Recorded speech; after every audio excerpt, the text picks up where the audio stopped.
with. I know there are people dealing with lots more important and difficult things than my little world. However, I can just put some things into perspective for you guys. But before we get started, let's start with a grateful mind today, and type in the chat what you, or on the Facebook comments, what you are most grateful for today. I love to read what you guys say. So if you're driving, don't type. I see you driving. If you're driving, don't type. Otherwise, type in something that you are grateful for today. And I am super grateful that some of my, Monica, 14. Oh my goodness. Frankie Yeah, will crazy. crazy. I know. Frankie will be 13 in July. Oh, so exciting. I know, but it's like you just don't want them to get any older. I know. I gave him a big old hug and squished him real hard, and he wasn't having that today. So I love it. Oh my gosh, too funny, too funny. Yeah, love to see. Oh, that's right, Diane, you've got to text me about the days that you're coming. I wonder if I'm going to be here. I'll share with you one of the reasons why I may be here. I wasn't supposed to be here next week, but I may still end up being here. So that is super exciting. I am grateful for my great bestest friends, Josh and Heath, have been renting a house next to me for the last month. This is their last week, so I'm not grateful for that. However, I've been super grateful to have them here, and definitely needed them around anyway. So it's been really great to have them here. Barb, you have an awesome team. That's something really great to be grateful for. And Bob, you have an awesome wife, so that's something to be very grateful for as well. So okay, we're gonna get started as we can. Heather, gosh, there's lots of people jumping in. Are you good to get them in? Yes, I think. Can you get them? Yes. Okay, perfect. Okay. It pops up on my screen. So one thing I thought it would be fun, if you know, I'm a very big quote person, and I am adding to my nourishment center on my phone of some of my favorite quotes. So if you happen to have one memorized, or you have something handy around you that's your favorite quote, will you type it in the chat or on the comments on Facebook, because I am going to add them to my list. And also we'll save the chat, and then we can post them in the Facebook group too, which, by the way, this morning, I think we are 2 people away from hitting 3,000 members of the Facebook group, which is incredible. So if you have enjoyed it or received value, will you go and invite some of your friends to it? That would be the greatest thing ever. And I would so appreciate it. So anybody who has a favorite quote, would love to hear it, and you can post it. So I'm going to share with you kind of personally today some of the things that have happened to me over the last 2 weeks. Again, I know there are lots of people going through lots and lots of really important major things. However, I don't know about you guys, but sometimes I feel like when it rains, it pours, and there's just certain times where we go through seasons in our life, and I feel like that your mind gets, oh, Dawn, that is such a good one. Okay, now I'm going to get squirreled by reading your all's quotes because I love them so much. Don't take false counsel from your fears. Absolutely. So good. And I don't have that one, so I'll be adding that one today. Really, really good. Okay, I'm going to go to those at the end. Okay, so I don't get squirreled. So remember, this is just some real world things I want to share with you guys. So over the last 2 weeks, so life change number 1 for me, I had to make some really hard decisions in my professional career. And I don't know about you guys, but sometimes when I have to make really, really, really, really big decisions, I'm not great at that. I am the person that literally needs, if you're a person of faith, you'll understand this. If not, that's okay too. No judgment. But I'm a person who literally needs like the bus to go in front of me with a sign, because I struggle with change. I think I've shared that before. I always have my whole life. And especially really, really big decisions. And so I had been wavering back and forth with making the decision to step down from my regional role with Keller Williams in the Ohio Valley region, and just felt like it was something that God was really calling me to do, and lots of different reasons. And so I had a great leadership academy that day, and I had been really weighing so heavily on me because I have loved the role, and I've gotten so many blessings and so many great things from the role, so many great opportunities, met so many amazing people. Not to mention, you guys know Linda McKissick's one of my favorite people on the planet. So it was a very tough decision. And I did make the decision to step down from my regional leadership role. And the reason why is because I can waver back and forth in my mind about a lot of things, but when I feel like I'm like it's being called, or when I specifically pray for something and there's a sign, I'm not apt to not listen to that. And so I prayed, I was really praying for it. And my verse of the day that morning, as soon as I opened my eyes at like 6 o'clock and read this, was, do you want to stand out, then step down, be a servant. So I don't know if any of you have ever had things like that have happened in your life where it's like blatantly in front of you. So went through a little bit of mind and mindset turmoil during that. And after I had a great conversation with Linda and know for sure now it was the right decision to do, life change number 2 happened. And this is a silly one, but you guys, I was distraught.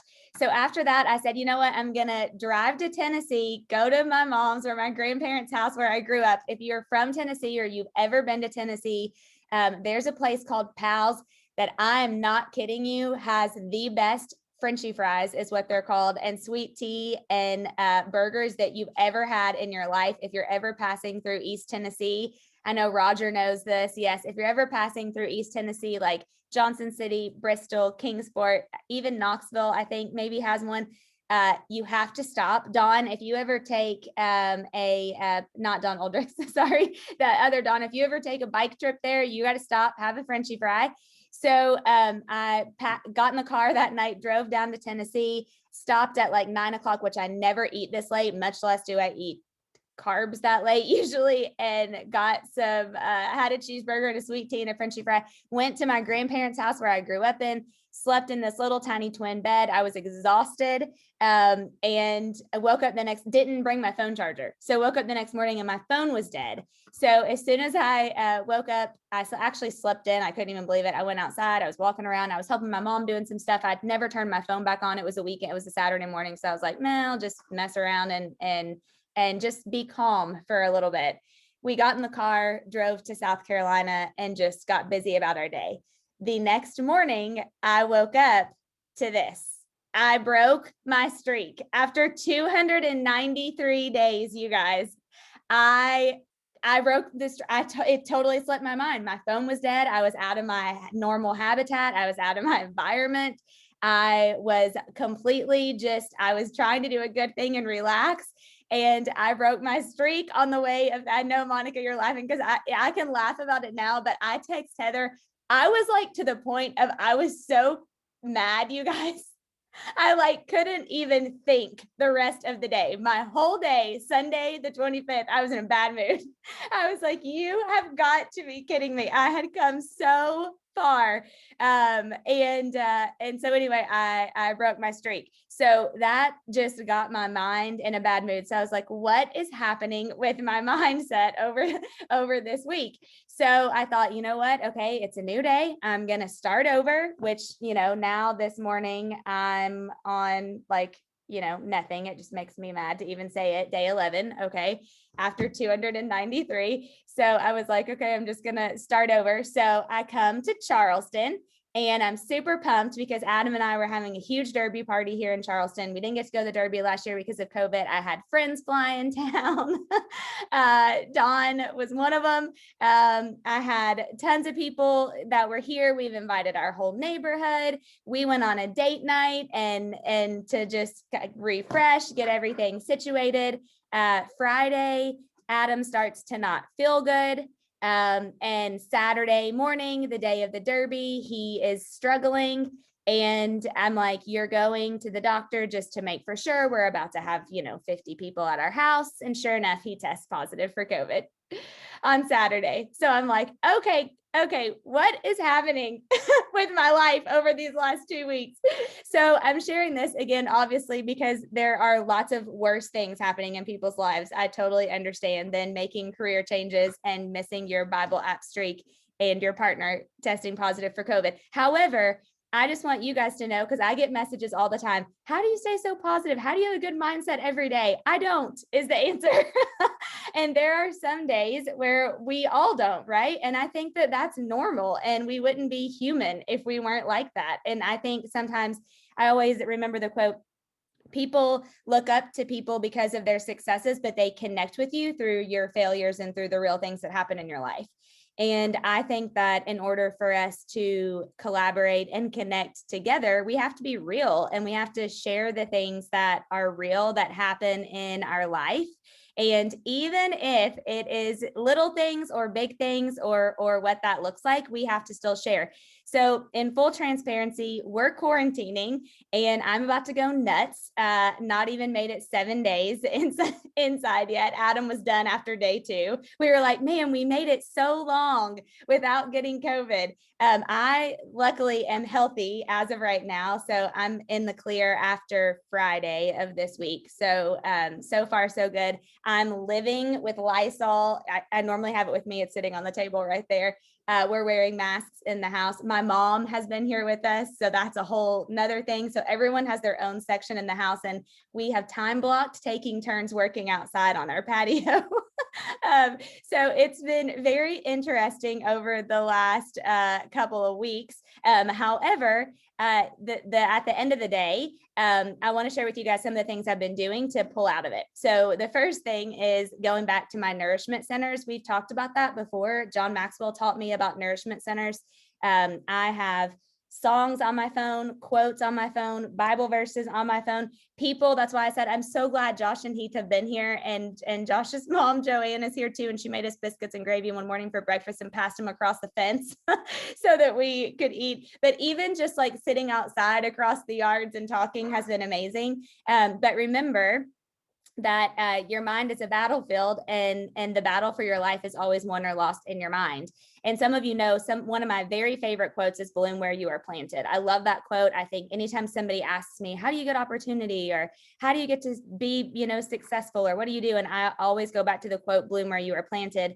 And this is a little nursery that is right next door to our house in Charleston. And I was driving past it. Actually, the day that Adam tested positive for COVID, I immediately had to go to the store and get, the thing you stick your finger in so he could check his oxygen, because he was worried about his oxygen and masks and all that stuff.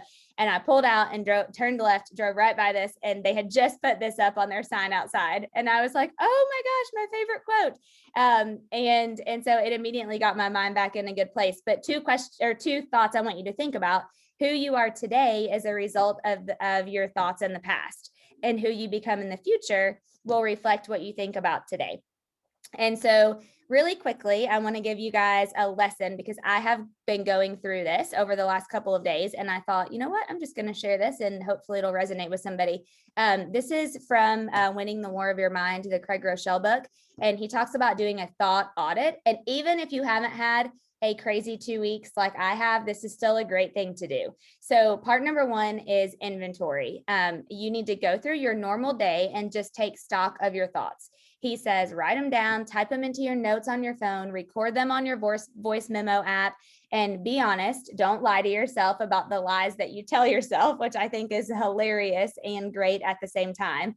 Evaluate, are you more negative in the mornings, but then you usually level out during the day? Do you have bad thoughts like when you're around certain people, when you're at work? Do you bring them home or do you leave them there? Is there certain circumstances that gets your mind in a different spot and makes you maybe think more negative thoughts? Like, what exactly does that look like for you during the day with your thoughts? And then part 2 is you do an audit. And there are 20 questions. I'm going to show them to you. You can take a screenshot or a picture of the screen, and we'll post them in the Facebook group too. But these questions, they help you analyze what you think about regularly. So they're broken down by defense and offense. For people of faith, it's kind of defense is like, are you thinking enemy thoughts? Offense, are you thinking protection thoughts? But you need to write down your honest answers. And that way you can evaluate where you spend the most of your time.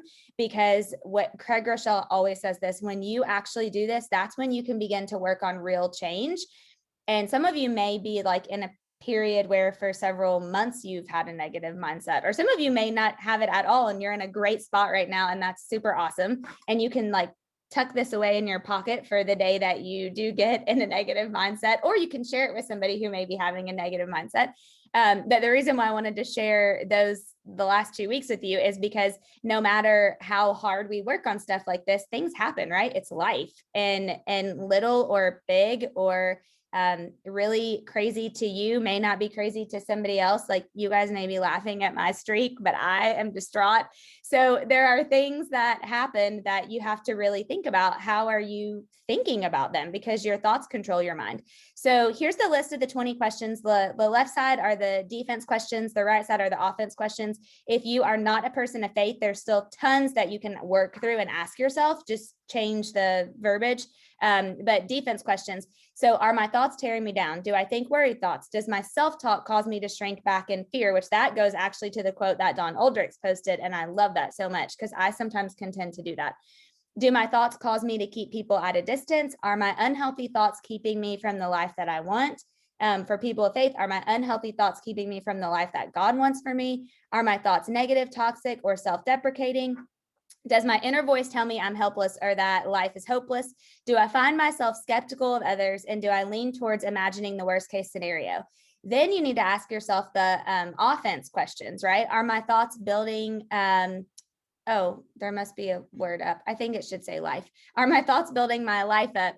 Do I think peaceful thoughts? Does my self-talk inspire me to take faith risks? Do my thoughts help me get closer to others? Do they reflect my faith? Do they honor God? Do they reflect my hope? Do they inspire me to believe I can make a difference? Do they equip me to become more like Jesus? Do my thoughts connect to the vision I have for my life or that God has for my life? And so here's the thing, no matter if you just took like a couple of those and you walked through them and you actually answer them, they're going to make a difference for you, because you're going to be able to actually be real with yourself and you're going to be able to think about what you're thinking about. And it sounds funny to say that, yet at the same time, we have to be very aware of what we're thinking about, because I don't know about you guys, but when I go several days and I'm thinking negative thoughts, then it is much harder I can instantly feel it. First of all, I can totally feel it. The people around me can feel it. I can promise you that. And some of them, when they really either love you or want to be mean to you, one or the other, I don't know which one's which, they'll tell you when they can tell how you're feeling different. But I take that as a great thing, because sometimes we don't realize it. And actually, Adam said to me the other day, he said, I feel like you haven't had fun in a couple of weeks. And I was like, oh, okay, well, that's a good thing for me to think about. And just to be aware of it, right? I want somebody who's going to help me stay aware of those things in my life. So just to share with you guys this last quote, and this is something I posted in the Facebook group, but I've been really thinking about this. Ships don't sink because of the water around them. They sink because of the water that gets inside of them. So think about that. Don't let the negativity outside of you get inside of you and bring you down. I did not write that. I found it somewhere online and I absolutely love it so much. And I am getting back to my nourishment centers. And remember, John Maxwell always says, and for those of you that hopped on late, nourishment centers are the things that you can keep close around you, that John Maxwell teaches us, that when something happens, or you have an off day, or you have an off moment, or you test positive for COVID or whatever it is, you can go to your nourishment centers instantly so that you don't start to spiral. You don't let your mind or your brain spiral into those negative thoughts.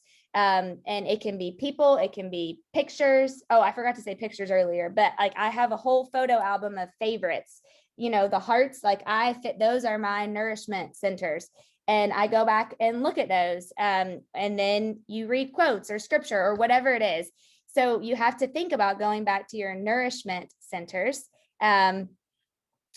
Wait, David, what's one of your favorite quotes? Did you miss it? I probably missed it. Sorry, I'm just scrolling by seeing that. Oh, the ships don't sink. Oh, this one. Duh. Okay, great. So anyway, yes. So I wanted to share that with you guys. And I wanted to just say that I think sometimes we have to be real with what's happening and what we're going through. And let this be a reminder. Oh, Pam Bornhorst is on. Oh my gosh. I feel so happy that you are on. That just made my morning. Oh, you're muted. You're muted, Pam. Hold on, she's trying to say something. There I am. There you are. There I am. I listened to you for the whole time, but I was looking pretty bad for 20 minutes. Well, you look great now. Thank you for being on. I've enjoyed it. I've enjoyed it. So let this be a reminder about the nourishment centers. Oh, Rochelle, you were just talking about those. Awesome.